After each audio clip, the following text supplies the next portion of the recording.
chers parents, bonjour, comment allez-vous aujourd'hui? J'espère que vous allez bien. C'est toujours un plaisir d'être avec vous, toujours un plaisir aussi de savoir que vous êtes à l'écoute, que vous êtes fidèles à cette émission. L'émission Maman les 19. Merci encore.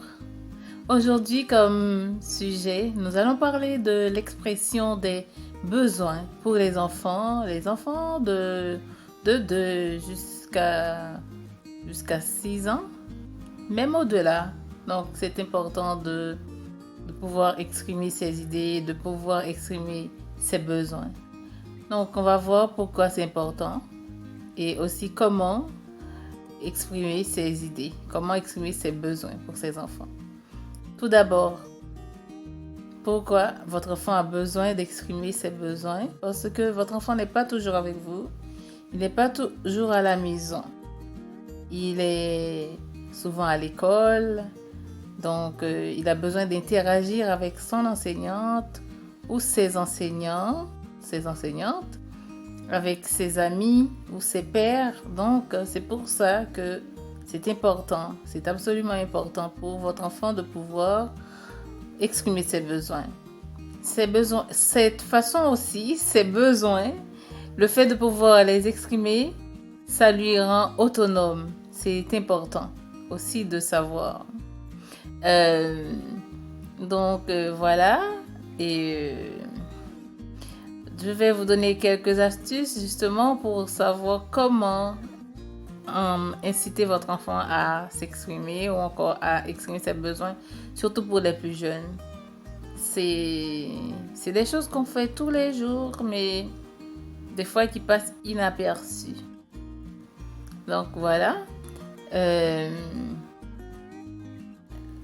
Déjà, quand votre enfant commence à toucher des objets, il commence à s'exprimer, mais c'est en montrant du doigt, en pointant du doigt des objets. C'est un très bon signe. Donc, il faut l'encourager en ce sens. Comment le faire?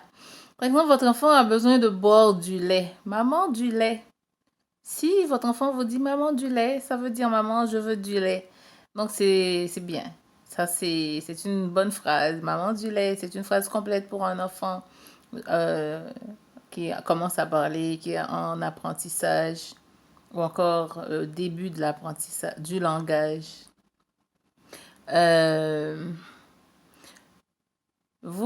si vous remarquez que votre enfant euh, a de la difficulté à vous dire une phrase pareille ou à exprimer ses idées ou à utiliser des mots pour s'exprimer, vous pouvez justement être attentif, d'être à l'écoute et aussi d'observer.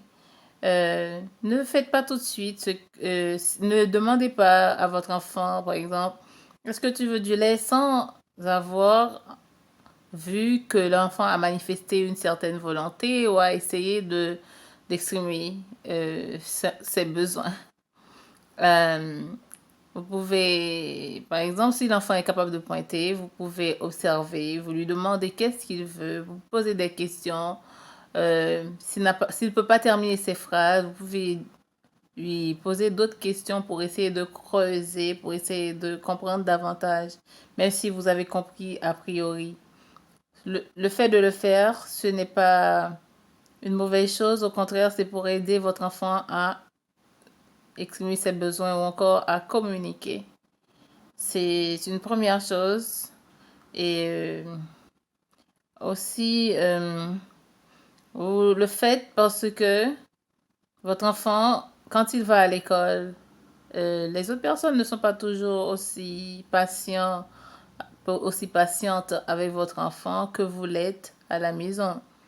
Donc, vous le faites vraiment pour l'aider à bien s'intégrer en milieu scolaire. Si l'enseignante a besoin de comprendre des choses, par exemple, votre enfant n'a pas compris une notion ou, par exemple, juste un enfant veut faire des dessins, il veut pas jouer avec les voitures ou Lego, il veut faire des dessins, il veut faire du coloriage. Il est capable de l'exprimer, de le dire à son enseignante. Non, je veux pas faire ça, je veux faire autre chose. Donc, l'enseignante est capable de comprendre. Donc, l'enfant, il exprime ses besoins. Donc, ça, c'est une raison qui est vraiment fondamentale pour laquelle il faut stimuler votre enfant à exprimer ses besoins par des mots, utiliser des mots. Aussi, avec les pairs, votre enfant est appelé à échanger ou encore à interagir avec les pairs, c'est-à-dire avec les amis en classe ou dans la cour de l'école. Si votre enfant, par exemple, veut jouer avec un ami ou il veut jouer au ballon avec un autre ami, il peut tout simplement lui dire et aussi il peut utiliser des mots pour solliciter cet ami. Et c'est ce qui va l'aider à être, à être compréhensible. On va pouvoir le comprendre. Euh, donc, la manière de le faire aussi pour ces enfants de 3 4 ans, c'est d'essayer d'utiliser des phrases simples, de façon assez claire, de façon assez précise.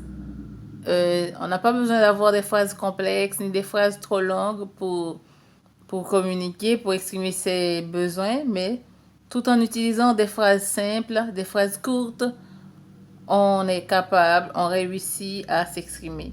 Donc, c'est comme ça qu'on commence à la maison.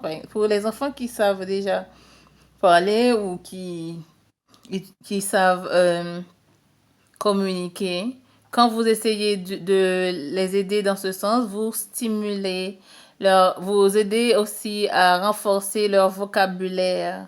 C'est très important parce que les enfants, ils sont en train d'apprendre. Ils sont en train aussi d'enrichir leur vocabulaire. Quand vous essayez de questionner, vous ne dites pas la phrase à la place pour l'enfant. Comme ça, c'est aussi euh, quelque chose qui se développe. Et ça aussi rend service à l'enfant parce que votre enfant, quand il arrive à la maison, n'oubliez pas dans les vidéos précédentes, j'avais mentionné qu'il faut aussi poser des questions à votre enfant sur comment a été sa journée, sur ce qu'il a fait, tout ça. Le fait de stimuler votre enfant en ce sens, ça l'aide à aussi vous raconter sa journée. S'il n'a pas aimé quelque chose, il peut vous le dire. S'il a aimé quelque chose aussi, il peut le dire, il peut l'exprimer. C'est important et vous allez voir que au fur et à mesure, votre enfant va pouvoir communiquer, va pouvoir s'exprimer de manière assez claire, assez simple. Donc voilà, c'est de ça qu'il s'agissait. C'est pas grand chose comme démarche, mais c'est une démarche assez simple, mais qui vaut la peine. Et donc voilà, c'est ça. Et vous allez aussi rendre service à votre enfant et aussi vous allez rendre service à la communauté.